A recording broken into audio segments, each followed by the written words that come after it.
चलिए दोस्तों बात करते हैं एक और नई क्वेश्चन के बारे में। इस क्वेश्चन में एग्जामिनर ने कहा सबसे छोटी संख्या जिसे 18, 27 और 36 से विभाजित करने पर क्रम से 5, 14, 23 शेष बचता है। तो एग्जामिनर पूछ रहा है कि वो नंबर क्या है। तो चलिए आइए सॉल्व करते हैं इस क्वेश्चन को।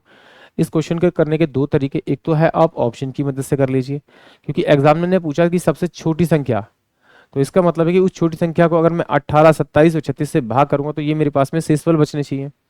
तो इसमें देखिए सबसे छोटी संख्या 49 है। अगर मैं इसे 18 से डिवाइड करूंगा तो 18 दूनी 36, तो 36 माइनस करूंगा तो मेरे पास में कितना बच रहा है आपका, ये आपका आपका 13 बच रहा है।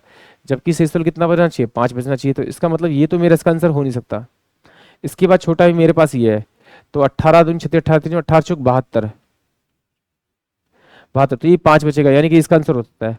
और 18 3 54, 18 5 90 है, तो इसका मतलब ये भी आंसर होता है, यानी कि ये दोनों में से कोई इसका आंसर तो हो सकता है।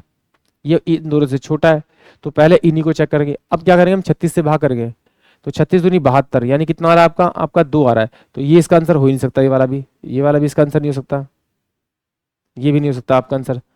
बात करेंगे इसकी, तो 36 दूनी 72, अगर 72 इसमें से माइनस करेंगे तो 3 बचेगा और ये 2 बचेगा, 23 बचेगा, और 23 रिमाइंडर बच रहा है। यानी कि यही इस क्वेश्चन का करेक्ट आंसर होगा, यानी कि ऑप्शन ए ही इस क्वेश्चन का करेक्ट आंसर होगा, क्योंकि ये 113 से छोटा है।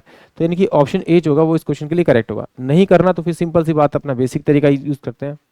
तो पहले हम लोग निकाल लेते हैं कि इनका जो कॉमन वो नंबर क्या है, जिसे मैं उस इन नंबर के एलसीएम में से माइनस करूं कि वो नंबर आ जाए जो इससे 18 से 27 से 36 से डिवाइड करके मुझे ये रिमाइंडर्स दे। तो क्या करेंगे, हम इन तीनों का क्या करेंगे, एलसीएम निकालेंगे। एलसीएम निकालेंगे तो सबसे पहले मैं इसे 9 से डिवाइड करूंगा, तो ये 9 चौक 36 हो जाएगा, 9 30 27 होगा, 9 दूनी 18 होगा।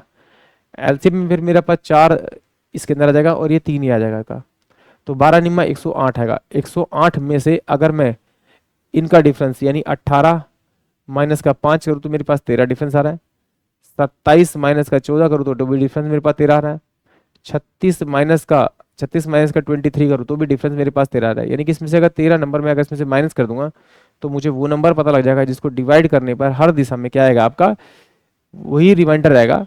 जैसे 18 से डिवाइड करने पे 5 आएगा, 27 डिवाइड करने पे 14 आएगा, और 36 से डिवाइड करने पे 23 आएगा। तो ये कितना हो जाएगा, 5 और 9 95। यानी कि ऑप्शन जो ए होगा वो इस क्वेश्चन के लिए करेक्ट होगा। आई होप आप सभी क्वेश्चन समझ में आया होगा।